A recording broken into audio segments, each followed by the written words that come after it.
We will start our problem with a square. Then, from the upper left corner of the square, we will pull a vertical line downwards with the length of 1. Then, from the end of this line, we will pull a line to the down right corner of our square, therefore forming the right triangle in which we will inscribe the circle with the area pi.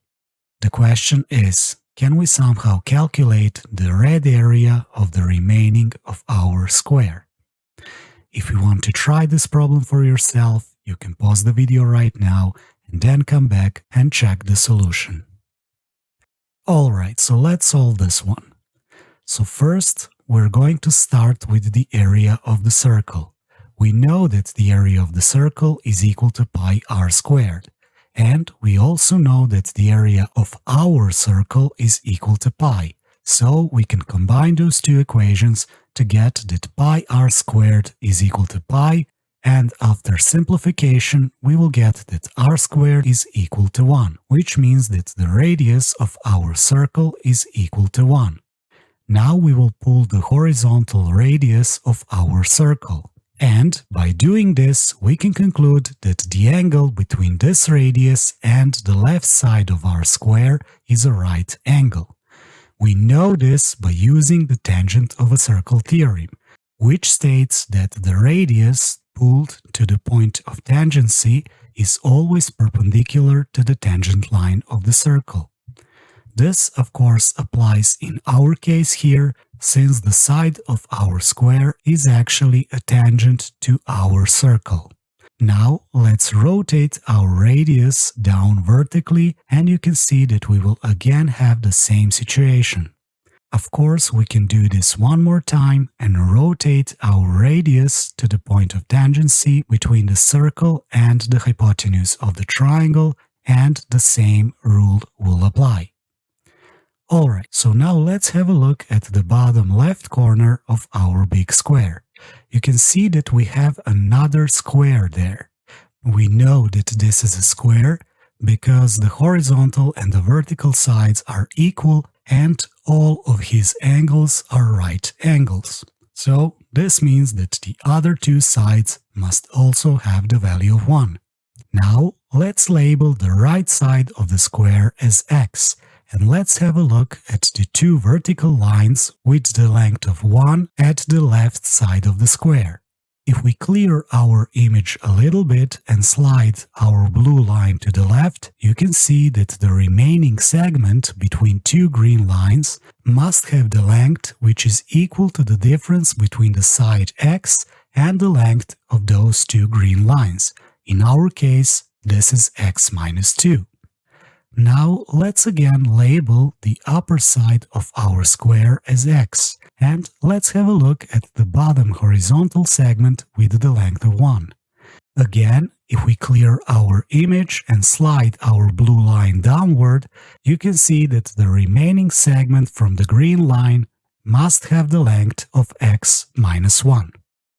Alright, so now we will use one really interesting property of a circle, which states that the length of a tangents from an external point to a circle are equal. If we take a look at our sketch to the right, this means that the length of the line EA must be equal to the length of the line EB.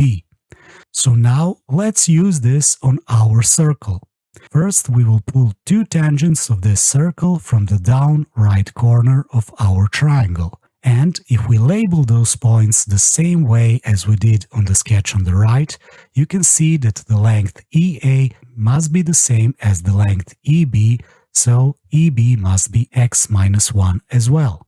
Of course, the same principle will apply if we pull two tangents from the upper corner of our triangle. And if we also label the points the same way as the sketch on the right, again you can see that the line EB must be equal to the line EA, so EA will also have the length of x minus 2. Now let's have a look at our right triangle. You can see that the base of this triangle is equal to the side of our square, so it must have the length of x.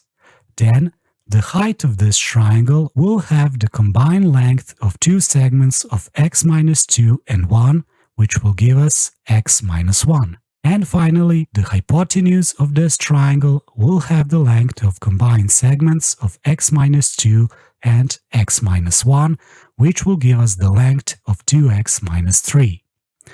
Now, let's use the Pythagorean theorem on this triangle. We can say that the hypotenuse 2x minus 3 squared must be equal to the leg x minus 1 squared plus the leg x squared. Of course, we can expand this equation by using the square of binomial. Then we will put all the terms on the left side, then simplify everything with 2, and finally get this quadratic equation of x squared minus 5x plus 4 that is equal to 0. Now we can use multiple methods to solve this quadratic equation, but for this video I will use the quadratic formula. Just to remind you, if we have a quadratic equation in a form of ax squared plus bx plus c that is equal to 0, where a, b, and c are constants, this means that we can get the value of x by using this quadratic formula. In our case, a is equal to 1, b is equal to minus 5, and c is equal to 4, so we can substitute those values into our quadratic equation. And if we work through this, we will get that x is equal to 4 or that x is equal to 1. But if we take a closer look, we can see that if x is equal to 1, then this means that the height of our triangle will be equal to 0. And furthermore, the hypotenuse of our triangle will be equal to the negative value. So this means that x cannot be equal to 1, and the only solution for the side of the square is 4. Now let's substitute those values and let's try to find the area of our red figure. We can notice that this red figure is actually a trapezium with the bases of 4 and 1 and the height of 4. So we will use the formula for the area of the trapezium, which states that the area is equal to the product of the height and the half of the sum of the bases. So if we substitute our values and work through this, we will get that the wanted red area is equal to 10 squared units, and this is our solution. So I hope you guys enjoyed this interesting problem. If you did, do not hesitate to leave a like and consider subscribing to the channel for more content like this in the future.